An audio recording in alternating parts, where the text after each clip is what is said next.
Israel పాలస్తీనా యుద్ధం ఆగిపోయిందా? Trump ఇచ్చిన shocking ultimatum ఏంటి? గత 2 సంవత్సరాలుగా పాలస్తీనా ఇజ్రాయెల్ మధ్య ఒక యుద్ధ వాతావరణం అయితే నెలకొంది. ఎన్నో ప్రాణాలు చిత్రమైన పరిస్థితి, ఎంతో మారణహోమం 2 సంవత్సరాలుగా ఈ ఇరు దేశాల మధ్య అయితే జరగడం మనం న్యూస్లో చూస్తూనే ఉన్నాం. ఇంతలోనే ఒక్క మాట, స్టాప్ ది వార్ చెప్పింది ఎవరు అంటే the US president Donald Trump. 2 సంవత్సరాలుగా మంటల్లో కాలుతున్నటువంటి గాజా చిత్రమైనటువంటి యుద్ధ భూమి, ఎన్నో ఆర్తనాదాలు, ఎన్నో ప్రాణ నష్టం జరిగినటువంటి ఇది ఈ స్టాప్ ద వార్ అని డొనాల్డ్ ట్రంప్ అనగానే ఆగిపోయిందా? ఆయన ఇచ్చిన చీజ్ ఫైర్ ఎంతవరకు పనిచేస్తుంది? అసలు ఈ చీజ్ ఫైర్ వెనకాతలు ఉన్నటువంటి నిజమేంటి? అసలు నిజంగా ఈ చీజ్ ఫైర్ అనేది నిజంగా ఆ ఇరు దేశాల శాంతి కోసమా, లేదంటే ఆ ఇరు దేశాలపై డొనాల్డ్ ట్రంప్ ఆధిపత్యం కోసమా అనే మరింత సమాచారం మనం ఈ వీడియోలో అయితే తెలుసుకునే ప్రయత్నం చేద్దాం. నేను మీ Satish, welcome to trendy talk with Satish. 2023వ సంవత్సరంలో హమాస్ అనే ఉగ్రవాద సంస్థ ఇజ్రాయెల్పై కొన్ని రాకెట్ లాంచర్స్ అయితే ప్రయోగించడం జరిగింది. దీని ద్వారా అక్కడ చాలా ప్రాణ నష్టం, ఒక యుద్ధ వాతావరణాన్ని కల్పించింది. సామాన్య బతుకులు ఛిద్రమై అక్కడ ఒక యుద్ధ వాతావరణం అయితే కల్పించడం జరిగింది అనమాట. దీనికి ప్రతిదాడిగా ఇజ్రాయెల్ కూడా గాజాపై, పాలస్తీనా గాజాపై వాళ్ళు కూడా వాళ్ళ తనదైన రీతిలో స్పందించి వాళ్ళు కూడా వాళ్ళ అటాక్ అయితే చేయడం జరిగింది. ప్రతిరోజు కూడా అక్కడ ఒక యుద్ధ వాతావరణం, ఎన్నో ప్రాణాలు బలి తీసుకున్నటువంటి ఈ 2 సంవత్సరాలుగా అక్కడ జరుగుతున్నటువంటి యుద్ధంలో ప్రతి ఒక్కరూ అడిగేది ఒకటే, మాకు దొరికే శాంతి ఎప్పుడు, ఈ యుద్ధం ఆగేది ఎప్పుడు? ప్రతి రాత్రి పేలిళ్ళు, ప్రతి ఉదయం కన్నీళ్లు. సామాన్య ప్రతి ప్రజలు కూడా ఇరు దేశాల్లో అడిగే ఒకే ఒక మాట, ఈ యుద్ధం ఆగేది ఎప్పుడు అని. అప్పుడే వచ్చింది ఈ చీజ్ ఫైర్ అనే మాట. దీన్ని మధ్య నుండి నడిపిస్తున్నది, లేదా నడిపిస్తున్నాను అని అనుకుంటున్నారో తెలియదు కానీ Donald Trump, the American president, ఒక చీజ్ ఫైర్ అనే ఒక దీన్ని అయితే లేవనెత్తారు. లాస్ట్లో మనకు తెలుసు కదా, యాక్చువల్గా ఈయన ఎక్కడ యుద్ధాలు జరిగితే ఈ మధ్యన నోబెల్ శాంతి ప్రైజ్ కోసం కూడా ఆయన ట్రై చేస్తున్నాడు, నోబెల్ పీస్ ప్రైజ్ కోసం కూడా. మొన్న జరిగినటువంటి పాకిస్తాన్, ఇండియా ఈ యుద్ధాల్లో కూడా ఆయన వైఖరి ఎలా ఉంది అంటే, కామన్ సెన్స్ లేదా, ఇలా కొట్టుకు చావటం ఏంటి, నేనే ఆపాను ఆ ఇరు దేశాలని, లేదంటే ఈ రోజుకి ప్రాణ నష్టం చాలా ఎక్కువగా జరిగేది, సో నన్ను నోబెల్ పీస్ ప్రైజ్కి అయితే నన్ను నామినేట్ చేయాలి అని చెప్పేసి ఈయన మొత్తం చేస్తున్నది అని నోబెల్ పీస్ ప్రైజ్ కోసం మాత్రమే. సో ఇక్కడ జరుగుతున్నటువంటి ఈయన ప్రవేశపెట్టినట్టు చీజ్ ఫైర్ అది ఎంతవరకు కరెక్టో తెలియదు. అసలు యాక్చువల్గా దాని వెనకాతలు ఉన్నటువంటి కుట్ర కోణం దాగుందా, లేదంటే ఆ ఇరు దేశాలపైన ఆధిపత్యం కోసం ఈ అమెరికన్ ప్రెసిడెంట్ ట్రంప్ ట్రై చేస్తున్నాడా అని చెప్పేసి ఒక డౌట్ అయితే లేవనెత్తుతుందన్నమాట. యాక్చువల్గా మనకి ఏంటంటే చీజ్ ఫైర్ అంటే యుద్ధం ఆగిపోవడం కాదనమాట, ఉన్న యుద్ధాన్నే తాత్కాలికంగా నిలిపివేసి సో అక్కడి నుంచి ఏం చేద్దాం అనేది యుద్ధాన్ని కొంత టైం అయితే, కొంత సమయం అయితే బ్రేక్ ఇచ్చి కొన్ని కీలకమైన నిర్ణయాలు తీసుకోవటం, దీన్ని యాక్చువల్గా మనం చీజ్ ఫైర్ అంటాం. సో ఈ చీజ్ ఫైర్ కూడా ఇక్కడ కొద్దిగా మిగతా చీజ్ ఫైర్ మనకు జరిగింది, కంప్లీట్గా మనం యుద్ధాన్ని అయితే బ్రేక్ చేసాం, అది మనం ఆపాం, దాని ఆయన క్రెడిట్ వేసుకున్నాడు. సో ఇక్కడ జరుగుతున్నటువంటి చీజ్ ఫైర్కి డొనాల్డ్ ట్రంప్ చెప్పేది ఏంటంటే, ఈ చీజ్ ఫైర్ ఏదైతే ఉందో దాన్ని 3 విడతలుగా, అంటే 3 దశల్లో మనం కంప్లీట్గా యుద్ధాన్ని ఆపి దీన్ని ఒక పునర్నిర్మాణం, ఏదైతే ఇంతకు ముందున్నటువంటి శాంతి నెలకొల్పే పరిస్థితి, ఈ పరిస్థితిని మళ్ళీ క్రియేట్ చేద్దాం, అది 3 దశల్లో అనేది. సో ఏంటి 3 దశలు? సో ఈ స్టేజెస్ ఏంటి అంటే, ఇప్పుడు ఏంటంటే స్టేజ్ 1లో ఇక్కడ ఇజ్రాయెల్ సైన్యం అనేది చాలా ఎక్కువగా ఉంది. మీరు చూసే ఉంటారు న్యూస్ లో, గాజా పరిస్థితి చాలా అధ్వాన్నంగా తయారైంది. అసలు బిఫోర్ ఆఫ్టర్ మీరు ఫొటోస్ మీరు చూసినట్టయితే ఇంటర్నెట్ లో, సోషల్ మీడియాస్ లో కూడా మీరు చూసే ఉండొచ్చు, పరిస్థితి చాలా దయనీయమైన పరిస్థితి గాజాలో. అసలు రూపురేఖలు కూడా కంప్లీట్ గా మారిపోయే పరిస్థితి.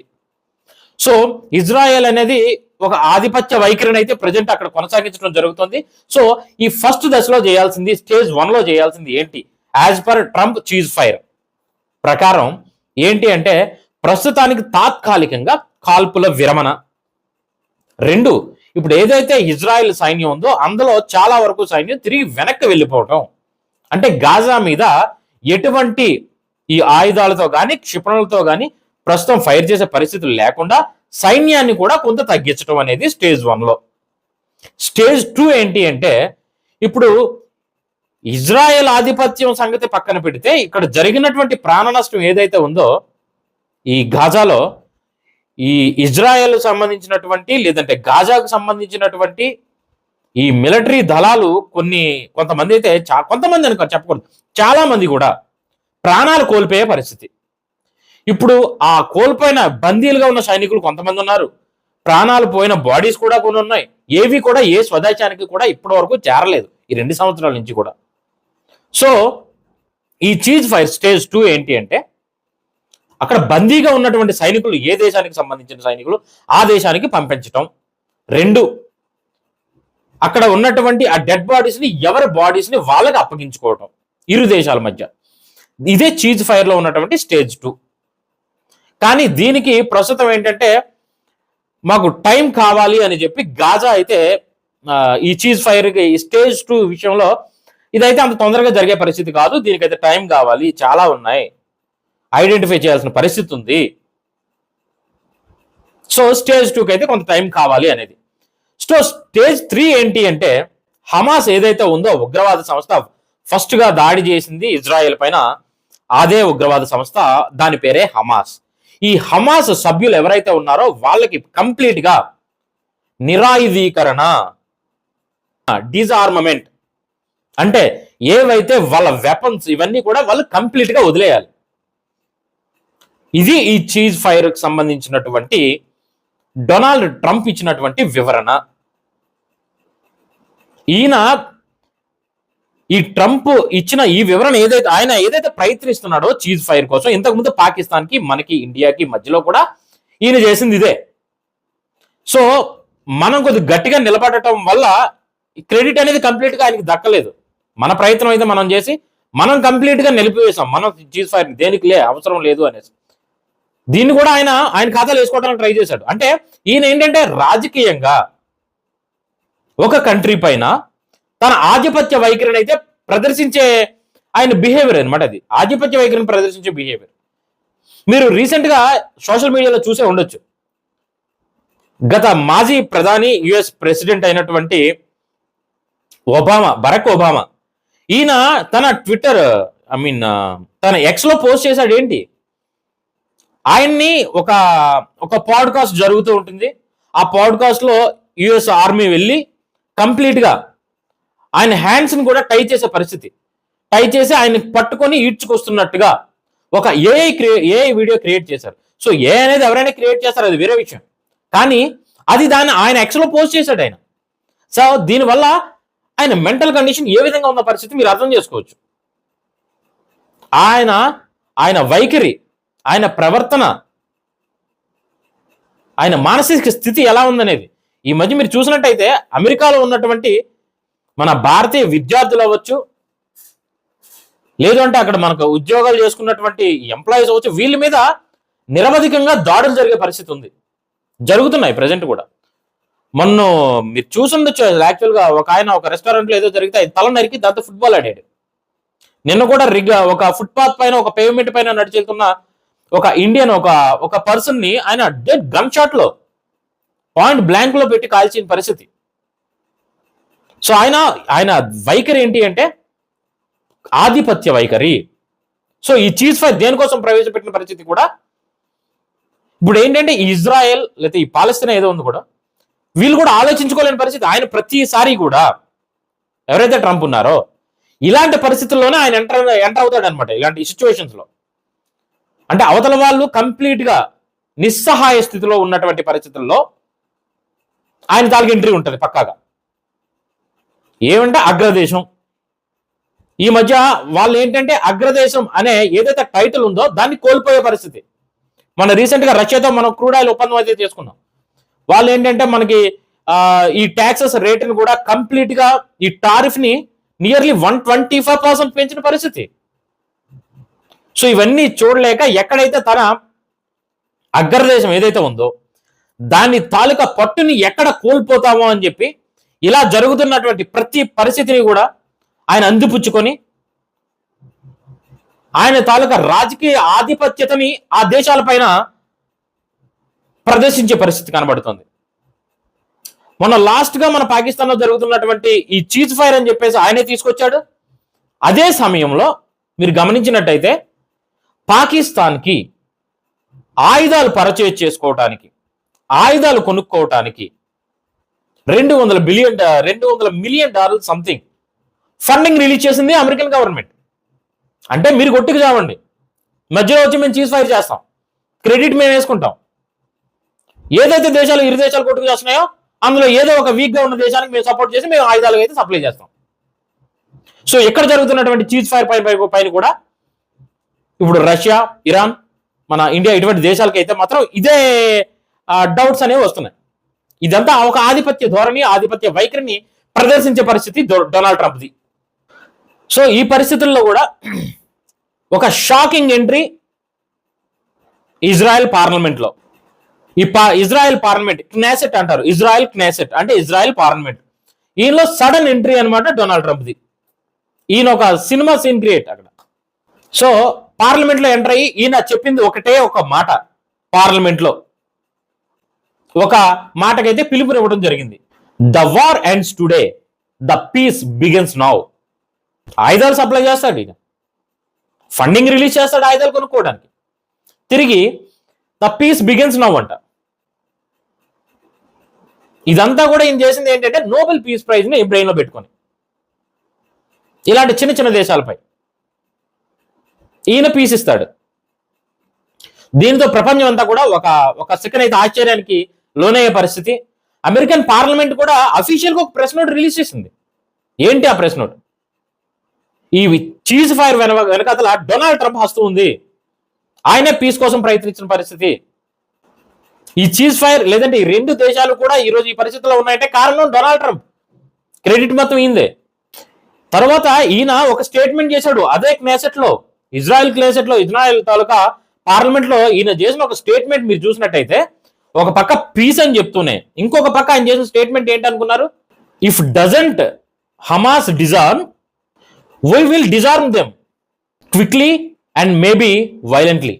అంటే ఈ హమాస్ డిజార్మ్ కాకపోయినట్టయితే, ఆయుధాలు వదలకపోతే మా ఆర్మీ రంగంలోకి దిగుతుంది, వైలెంట్ గా బిహేవ్ చేస్తాం అనే ఒక దీనైతే పాస్ చేశారు. దీంతో ఆశ్చర్యపోవడం మిగతా ప్రపంచం అంత అయింది. అయితే ఈయన చేసిన ఇంకొకటి ఏంటి అంటే హమాస్ దగ్గర ఇజ్రాయెల్కి సంబంధించినటువంటి మరియు అమెరికన్ కొంతమంది సంబంధించినటువంటి ఈ డెడ్ బాడీస్ హమాస్ దగ్గర అయితే ఉన్నాయి. వీటిని తిరిగి అప్పగించాలని చెప్పేసి, తిరిగి అప్పగించినట్టయితేనే ఇప్పుడు చీజ్ ఫైర్ కొనసాగుతుందని చెప్పి ఒక కంప్లీట్ ఒక అల్టిమేటం మనకి ఈ యుఎస్ ప్రెసిడెంట్ అయితే జారీ చేయడం జరిగింది. అయితే హమాస్ ఏంటంటే ఇది అంత తొందరగా జరిగే ప్రాసెస్ కాదు, కొద్దిగా టైం పట్టే అవకాశం ఉందనేది హమాస్ చెప్పే వాదన. దీనితో మనకి గాజాలోకి, ఇజ్రాయెల్ ద్వారా గాజాలోకి పోయే నిత్యావసర వస్తువులు ప్రతిదాన్ని కూడా ఇజ్రాయెల్ అయితే నిలిపివేయడం జరిగింది. దీనితో అక్కడ ఉన్నటువంటి కామన్ పీపుల్ ఎవరైతే ఉన్నారో ప్రతి దానికి కూడా ఇప్పుడు ఇబ్బంది పడే పరిస్థితి. మినిమం నిత్యావసరాల వస్తువులకి, తాగటానికి కూడా ఈరోజు ఇబ్బంది పడే పరిస్థితి. ఒక పక్క ఈ చీజ్ ఫైర్ చేసి ప్రస్తుతానికి తాత్కాలికంగా ఈ యుద్ధ వాతావరణాన్ని ఆపినా సరే ఇక్కడ ఇరు దేశాల్లో అక్కడ ఉన్నటువంటి ప్రజలు అనేది నిజంగా భయభ్రాంతులకు గురవుతూనే ఉన్నారు, భయంతోనే ఉన్నారు ఈ రోజుకి కూడా. ఎందుకంటే జరిగిన ఈ 2 సంవత్సరాలు జరిగిన ఈ యుద్ధ వాతావరణం నిజంగా ఊహించుకోలేనటువంటిది. అయితే ఇక్కడ ఉన్నటువంటి రఫా బార్డర్ దగ్గర ఈ చీజ్ ఫైర్ జరిగిన తర్వాత కూడా చిన్న చితక కాల్పులు అయితే జరుగుతున్నాయి. సో ఇక్కడ ఈ చిన్న చితక కాల్పుల వెనకాతల ఏంటంటే ఒకరిపై ఒకరు వేసుకోవటం. అంటే ముందుగా మీరు ఏదైతే ఈ చీజ్ ఫైర్ తాలూకా వీటిని మీరు ఉల్లంఘించారని చెప్పి, మీరు ముందు చేశారని చెప్పి. సో ఇక్కడ ఏంటి అంటే ఇజ్రాయెల్ అయితే మాట వినే పరిస్థితి లేదు. ఇప్పుడైతే ఈయన ప్లాన్ ఏంటి ట్రంప్ది అంటే, ఇప్పుడు ఏదైతే గాజా ఉందో, చిన్న దేశం గాజా అనేది, దీన్ని కంప్లీట్ గా అంతర్జాతీయ నియంత్రణలో పెట్టాలి. అంతర్జాతీయ నియంత్రణ అంటే ఇక్కడ ఏంటి? ఇప్పుడు చీజ్ ఫైర్ నేను చేస్తున్నానని చెప్తున్నాడు కదా, సో అంతర్జాతీయ నియంత్రణ అంటే ఏంటి? ఆయన తాలూకా హస్తమే ఎక్కువగా ఉంటుంది. అంటే ట్రంప్ ప్లాన్ ప్రకారం ఏంటి ఈ చీజ్ ఫైర్ అంటే, ప్రస్తుతానికి గాజాని పునర్నిర్మించాలి, రీకన్స్ట్రక్ట్ చేయాలి గాజాని. మిగతావన్నీ కూడా ఆ రోడ్స్ అవ్వచ్చు, లేదంటే ఇవన్నీ కూడా ఆయన తాలూకా దీంట్లో ఉన్నాయన్నమాట. అవి ప్రిపేర్ చేయాలనే ఉద్దేశం. కొంతమంది విశ్లేషకులు ఏం చెప్తున్నారంటే, ఇప్పుడు ట్రంప్ చేసినటువంటి ఈ చీజ్ ఫైర్, లేదంటే ఆయన చేసిన ఈ ప్లానింగ్ ఏదైతే ఉందో అదంతా కూడా ఇరు దేశాలకు కూడా మంచి చేసే పరిస్థితిలోనే ఉంది అని చెప్పేసి కొంతమంది చెప్తుంటే, కొంతమంది ఏమంటారంటే ఇది ఆయన రాజకీయ లబ్ధి పొందడం కోసం, ఇరు దేశాల పైన ఆధిపత్య ధోరణిని కొనసాగించడం కోసం ఆయన చేసిన ఒక మాస్టర్ ప్లాన్ అనే మిగతా కొన్ని దేశాలు అయితే దీన్ని ఆ విధంగా అయితే తీసుకుంటున్నాయి. అయితే దీన్ని ఇంకా కంప్లీట్ గా హమాస్ అనే ఈ సంస్థ అయితే ఆమోదించలేదన్నమాట. సో ఎంతవరకు ఇది కరెక్ట్, ఎంతవరకు ఇది ముందుకు వెళ్తుందనేది చూసి వేచి చూడాల్సిన పరిస్థితి. హమాస్ నిజంగా నిరాయుధీకరణ చేస్తుందా, డిజార్మ్మెంట్ అవుతుందా, ఆయుధాలను వదిలేసే పరిస్థితి ఉందా? కొంతమంది డౌట్ అనే చెప్తున్నారు. సో ఇది యాక్చువల్ గా ఎక్కడితో ఆగుతుందా, లేదంటే ఇది ఒక రకమైన కొత్త యుద్ధానికి దారి చేస్తుందా? సో వేచి చూడాల్సిన పరిస్థితి. అన్నిటికీ సమయమే పరిష్కారం చూపెడుతుంది. సో వేచి చూద్దాం ఇది ఎంతవరకు ముందుకెళ్తుంది అనే విషయం మీద. ఈ ఇజ్రాయెల్ పాలస్తీనా మధ్యలో యుద్ధం ఆగాలనే కోరుకుందాం అందరం కూడా. ఎందుకంటే ఎవరికి కూడా ఈ ఇంత జరుగుతున్న నష్టం ఏ దేశాలకి, ప్రపంచ దేశాలకు కూడా మంచిది కాదు. సో ఇది ఎంతవరకు కరెక్ట్, ఆగాలనే కోరుకుందాం అందరం కూడా. ఇరు దేశాలు మంచిగా ఉండాలనే ఆశిద్దాం. యాక్చువల్గా ఇదంతా జరగాలి అంటే ఈ ట్రంప్ చీజ్ ఫైర్ సంగతి పక్కన పెడితే ఇరు దేశాల్లో కూడా మార్పు రావాలి. ఈ ట్రంప్ చేసినటువంటి ఈ చీజ్ ఫైర్ సంబంధించినటువంటి విషయం ఏదైతే ఉందో ఇది నిజంగా ఇరు దేశాలు మంచి కోసం చేసిందా, లేదు అంటే ఇది కూడా ఒక రాజకీయ లబ్ధి కోసం ఆయన చేస్తున్నదా, ఒక మోసపూరితమైన మన మీద చేసే ఏదైతే చేశారో సో ఆ విధంగానే చేశాడా? మీరైతే ఏమనుకుంటున్నారు? ఈ కింద కామెంట్ సెక్షన్ లో మా కోసం తెలియజేయండి. ఇటువంటి మరిన్ని వీడియోలు మన ఛానల్లో ప్రతిరోజు కూడా వస్తూ ఉంటాయి. ఇటువంటి వీడియోస్ కోసం దయచేసి మన ఛానల్ని సబ్స్క్రైబ్ చేసుకోండి. సో మీ తాలూకా అభిప్రాయాన్ని కింద కామెంట్ సెక్షన్ లో మా కోసం తెలియజేయండి. Signing off.